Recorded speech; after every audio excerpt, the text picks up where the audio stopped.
Yesterday, I received a message from a good friend of mine. His name is Daniel Quispe, and he told me that his mother had died the day before, and that he was wondering if I would be able to go to the funeral and to say some words there. So Pilar and I, we went last night, and we were blessed to be with the family.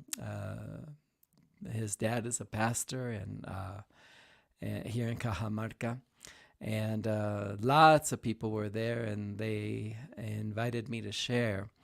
And when Daniel introduced me, I was blessed to find out that his mother, who had been sick in bed for 2 years, that she would listen to our daily transmissions, and because she wasn't able to go to church, she would listen to my teachings, and it was I was honored that to know that she was doing that. I had no idea. I saw her name, of course, that she was.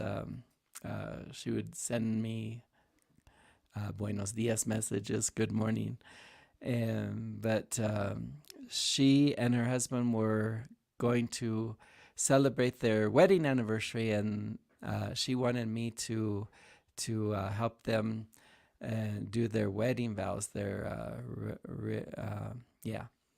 to renovation. I forget how to say that in English.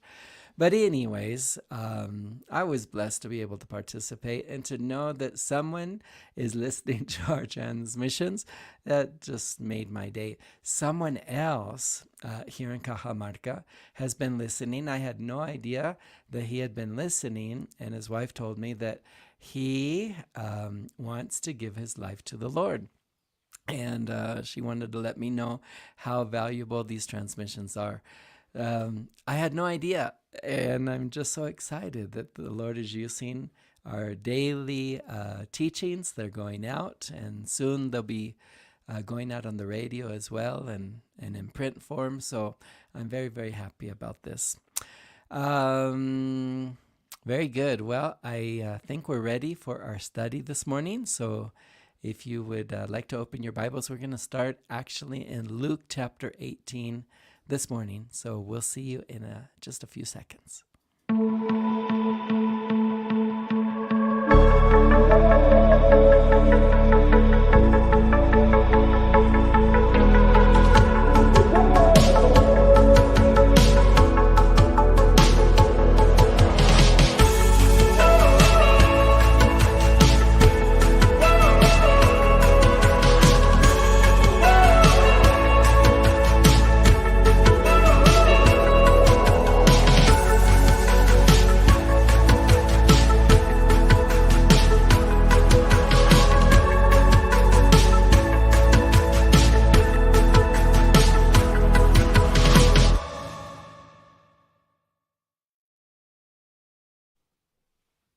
Well, Jesus has some important things to say here in a parable in Luke chapter 18. I'm going to read to you verses 9 through 14. So it says, "Also, Jesus spoke this parable to some who trusted in themselves that they were righteous and despised others. 2 men went up to the temple to pray, one a Pharisee and the other a tax collector. The Pharisee stood and prayed thus with himself, 'God, I thank you that I am not like other men, extortioners, unjust, adulterers, or even like this dreaded tax collector. I fast twice a week. I give tithes of all that I possess.' And the tax collector standing afar off would not so much as raise his eyes to heaven, but beat his breast, saying, 'God, be merciful to me, a sinner.' I tell you, this man went down to his house justified rather than the other. For everyone who exalts himself will be humbled, and he who humbles himself will be exalted." And so what a parable. This Pharisee, who was very religious, he tithed and he fasted and he prayed, went to the temple, and with this snobbiness looks down on the tax collector. who must have had hunger for God because he went to the temple as well. And he said, and the Pharisee said, "Thank you, God, that I'm not like this man," judging him and condemning him and criticizing him. It's very, very sad. And this is what religious hypocrisy does. And we need to be very, very careful because, well, as Jesus said, the repentant tax collector, he went home justified, but it wasn't so with the religious hypocrite.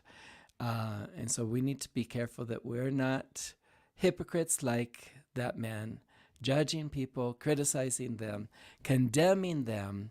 And that has to do with what Paul is wanting to tell us here in the book of Romans, in the first 3 verses of chapter 2. Hey, we're in chapter 2 of the book of Romans. Isn't that good? It's nice to be out of chapter 1 and all those list of sins. But Paul needs to point out something here. You see, he's anticipating this person, this very moral person, who has just read about this sin list in chapter 1, and he says, I don't do that, I don't do that, I don't do that. I'm a sinless person, I'm a good person, I'm morally good. And Paul is saying, you've totally missed the point. I've mentioned these sins to reveal to you that you are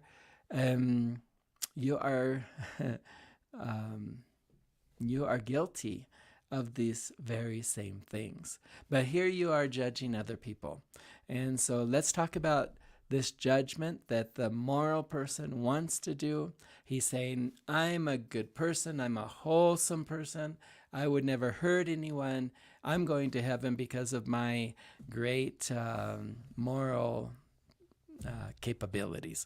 Well, let's see what Paul has to say about that. Romans chapter 2, starting in verse 1, it says, Therefore you are inexcusable, O man, whoever you are who judge, for in whatever you judge another, you condemn yourself, for you who judge practice the same things.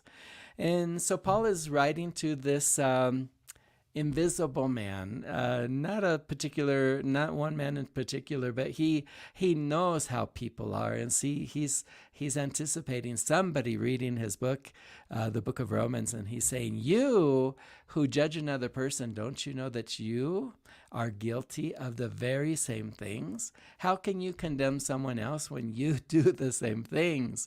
And it's just like that Pharisee in that parable who was so critical of other people, but he himself thinking that he is so good. This word judge is very interesting. In verse 1, the definition in the original Greek, judge is the word krino, which means to punish. It means to try and judge someone, to condemn them to hell. Go to hell, they say. And because they think that they are good people, and they have the right then to judge other people. And Jesus is saying, and Paul is saying, we have no right to judge other people because of the own wickedness in our own lives. How can we judge others when we haven't dealt first with the sin that's in our own lives? And so how could we ever judge someone, to condemn them, and to punish them in this way? I'd like to take you to Matthew again, chapter 7, and we're going to see the first few verses when Jesus is telling us that we should not judge. Paul just got after the man for judging here in Romans chapter 2, and Jesus has something to say about this too in verse 1 of chapter 7. He says, Judge not that you be not judged. For with the judgment you judge, you will be judged, and with the measure you use it, it will be measured back to you. Well, this verse scares me, because if I go around judging other people, somebody's going to be judging me. The Lord is going to be judging me because of the judgment that I'm pouring out upon other people. And so we must be very, very careful that we're not judging people to condemn them, to send them to hell, because we could fall under the exact same judgment. Isn't it interesting that you're pointing to somebody with your finger and you have 3 fingers pointing back at you? Many times we don't realize we're 3 times worse than the people that we're judging and condemning. Look what Jesus goes on to say in verse 3. He says, "And why do you look at the speck in your brother's eye, but do not consider the plank that's in your own eye? Or how can you say to your brother, 'Let me remove that speck from your eye,' and look, a plank is in your own eye? Hypocrite," he says, "first remove the plank from your own eye, and then you will be clearly able to remove the speck from your brother's eye." And so we so quickly point out the faults and the errors and the sins and the lives of other people, but we don't realize that our own sin is 3 times worse than the sin in other people's lives. We have this beam in our eye, we have this plank in our eye, we're not even aware of it. And that's the problem with sin is it's deceiving. We don't realize that we're practicing the exact same things that we're condemning other people of. The story of this Pharisee, this religious hypocrite, and those that Jesus is mentioning here that are so quick to point out faults in other people really hits home. I think these stories describe me many times when I'm hypocritical. I'm blind to, because of my religiosity, I'm blind to my own faults and the errors and the things that I need to confess in my own life, those sins that are right there, they're present. But how quick I am to find these very same faults in the lives of other people. And the Lord is giving us conviction of sin today, and he's showing us that we cannot do that. We need to deal with our own sin first before we can judge anybody else. And how can we be judging other people when we know that we're going to be judged by the very same standards that we're judging other people? And so it's not right to judge. Paul is telling us, who are you, oh man, to judge other people, to condemn them? Krainos. Well, Jesus says something interesting in the same chapter of Matthew chapter 7. He's just told us that we shouldn't judge, but in a way he's telling us that we should judge. And I want to show you the contrast. One is a judgment towards condemnation, but the other is a judgment towards protection. Let me read to you what Jesus says here, chapter 7 and verse 15. He says, "Beware of false prophets who come to you in sheep's clothing, but inwardly they are ravenous wolves. You will know them by their fruits. Do men gather grapes from thorn bushes or figs from thistles? Even so, every good tree bears good fruit, but a bad tree bears bad fruit. A good tree cannot bear bad fruit, nor can a bad tree bear good fruit." Jesus is calling us to judge in a way those who claim to be prophets and teachers and leaders. Paul is saying, and Jesus is saying, there are false prophets, there are false Christs, there are false teachers, and we need to be aware, and we need to judge them in a way by inspecting their fruit. And we're going to look at the fruit in their lives, and we're going to determine if they are truly of God or not.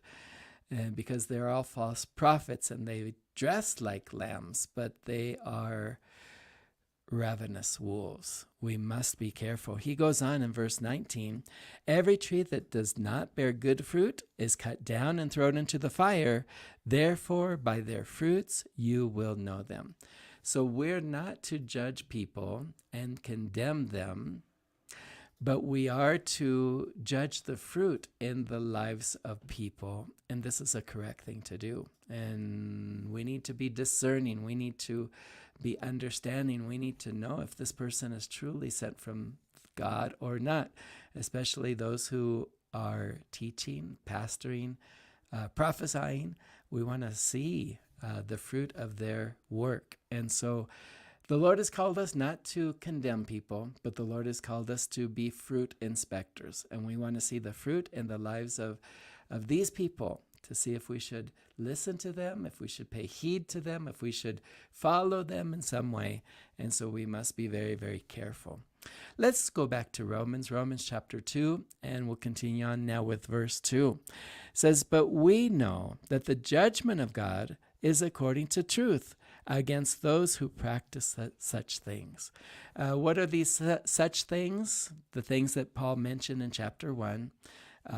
Homosexuality, fornication, murder, adultery, not willing to show mercy.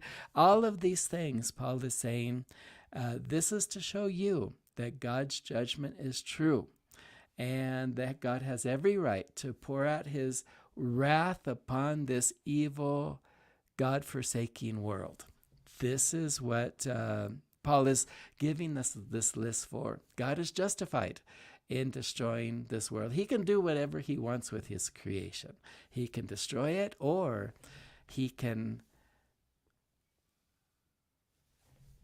save this perverse generation by the work that Jesus has done on the cross and the gift that he gives us, his own very own righteousness. He goes on in verse 3, "And do you think this, O man, that you who judge those practicing such things and doing the same, that you will escape the judgment of God?" Again, this moralist is saying, I'm a good person, I never sin, God has to accept me into heaven. And Paul is saying, no, you've missed the point. The point is that the list in chapter 1 is to point out to you that you are guilty of these very same things. And you're so quick to judge other people for these things, but you don't realize that you yourself practice them. You have this beam in your eye. You have this plank in your eye. You're trying to get the speck out of other people's eye, the little splinter, the little sawdust that's in their eyes, but you're blind to the fact that you are a sinner. So Paul is driving home the point to this, oh man, he says, this invisible person that he's talking to here, the moralist that he knows is going to be reading the book of Romans. He says that God's justice is true. It says here, how can you escape God's judgment? So it's true. It's very, very true. Maybe we wouldn't do those things. We wouldn't commit adultery, but we enjoy watching videos that have adultery in it.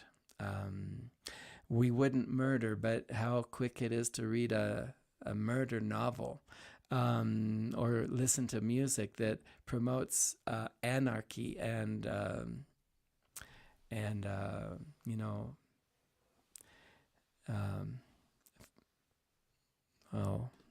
the disrespecting authority. And so we're quick to do those things. Paul is showing us there isn't any moral person. We're all bad. We're all evil.